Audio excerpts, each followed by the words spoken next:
بما انه راح يلعب اليوم منتخبنا الوطني العراقي، تعال شوي خلينا نتكلم عن تفاصيل المباراة. لكن قبل ما نبلش لا تنسانا من اللايك والمتابعة والاكسبلور حتى نستمر. شدوا الهمة شباب، ما بقى لنا شي على الألف متابع.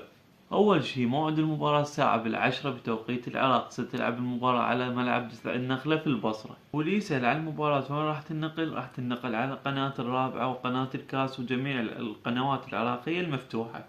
يعني مو إلا كارت ومشفر، لا، جميع القنوات العراقية المفتوحة راح تنقل اللعبة.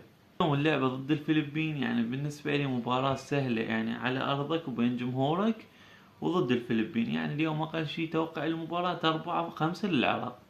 هذا توقع المباراة، يعني أقل شي هاي 4-5 تطق الفلبين وتطلع بين ملعبك وبين جمهورك، ومباراة سهلة. وإن شاء الله راح نتأهل من المجموعة كمركز أول. أيضا لا تنسى تكتب لنا ايش قد راح يفوزون العراق اليوم يعني.